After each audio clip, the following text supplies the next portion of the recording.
Okay, so with a vote of 51 to 50, J.D. Vance's broke the deadlock that was happening with the one big beautiful bill. So initially the vote was 50 yeas and 50 nays, with 3 dissenting Republicans being Tom Tillis, Susan Collins, and Rand Paul, who all said that they were going to vote no and stuck by that. However, Rand Paul, he did put it out there that there was a way for them to gain his vote. He said, "Throughout the vote-a-rama, I was working all night to stop Congress from adding to our debt. I met with the VP and I reiterated my offer to vote for the bill if it included a 90% reduction in the debt ceiling. No earmarks, no handouts, just fiscal reform. I wasn't looking for favors, I wasn't horse trading, I was fighting for the American people and against our out-of-control debt. Bottom line, I offered my vote for fiscal sanity.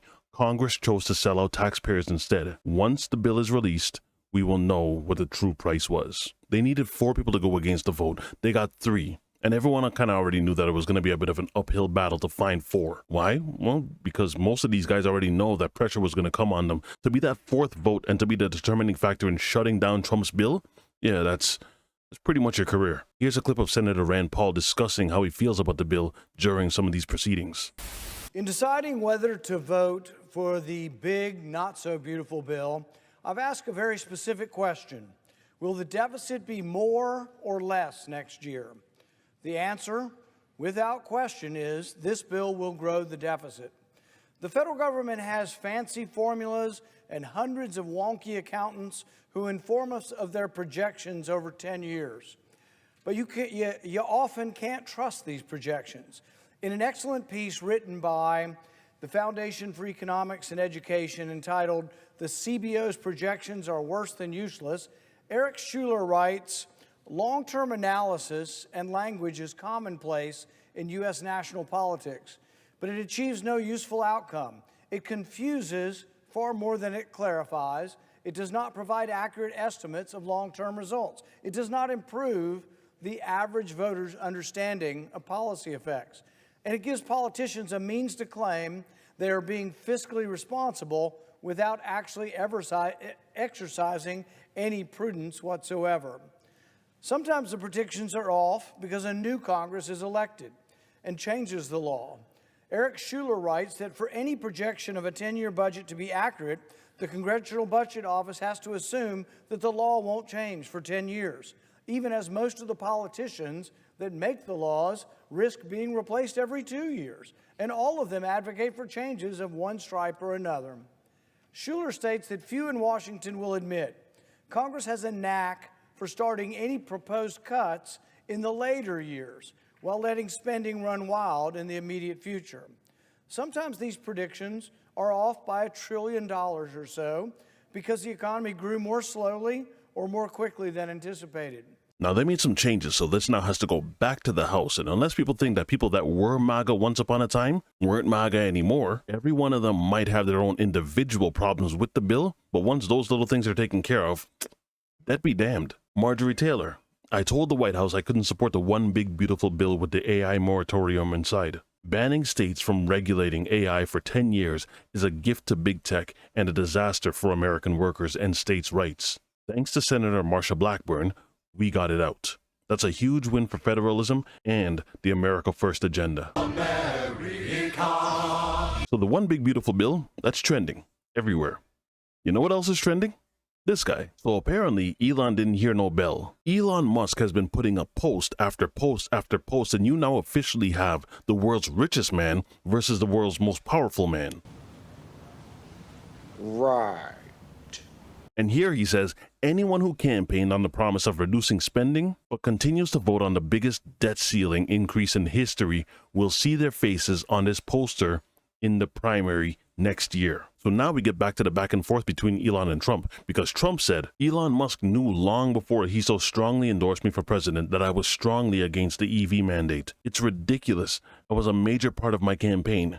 Electric cars are fine, but not everyone should be forced to own one. Elon may get more subsidy than any human being in history by far, and without subsidies, Elon would probably have to close up shop and head back home to South Africa. Damn! No more rocket launches, satellites, or electric car production, and our country would save a fortune. We should have Doge take a good hard look at this.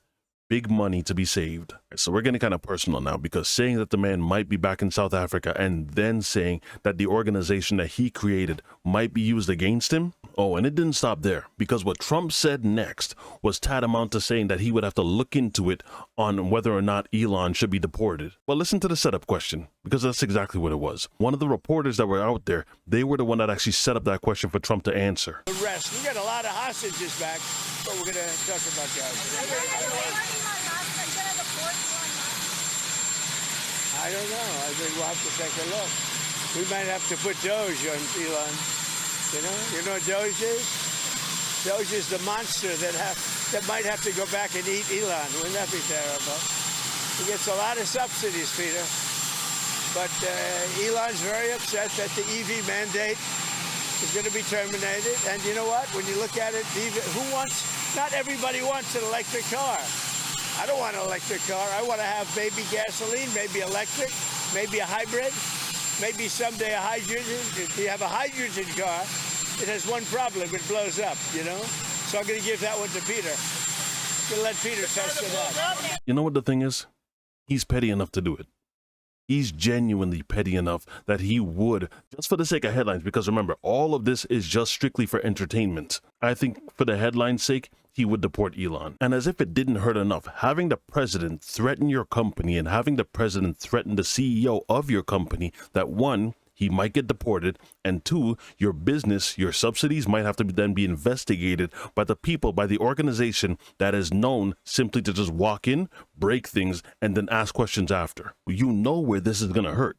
The pocketbooks. Tesla stock took a beating. And if things keep on going the way they do, and Elon keeps on going the direction that he's going, because he's not easing up, because he said something that shows me that he's treading on very, very murky waters. Elon said, if this insane spending bill passes, the America Party will be formed the next day. Our country needs an alternative to the Democrat-Republican uniparty so that the people actually have a voice. Yeah, he wants to create the America Party to basically split the Republican vote. This is kind of a damned if you do, damned if you don't type of situation, because if the bill passes, then Elon Musk threatens to basically primary everybody. But if it doesn't pass, then you have Trump to worry about. So a lot of politicians on the Republican side are kind of caught in the middle.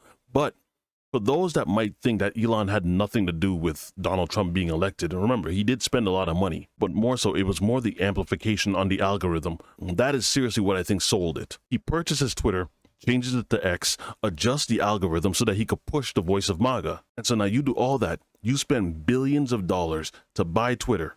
You change it to X, and then you spend hundreds of millions of dollars to get this man into office, only to potentially be deported by the very same man that you helped get elected. You can't be this dumb.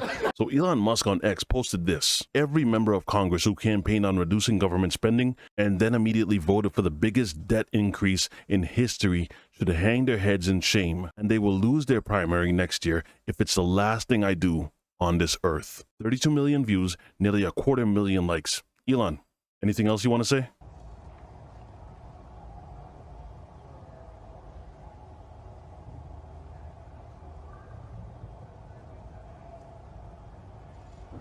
I'm reminded of the scene in The Princess Bride. Great movie. Great movie. Where he confronts the person who killed his father. And he says,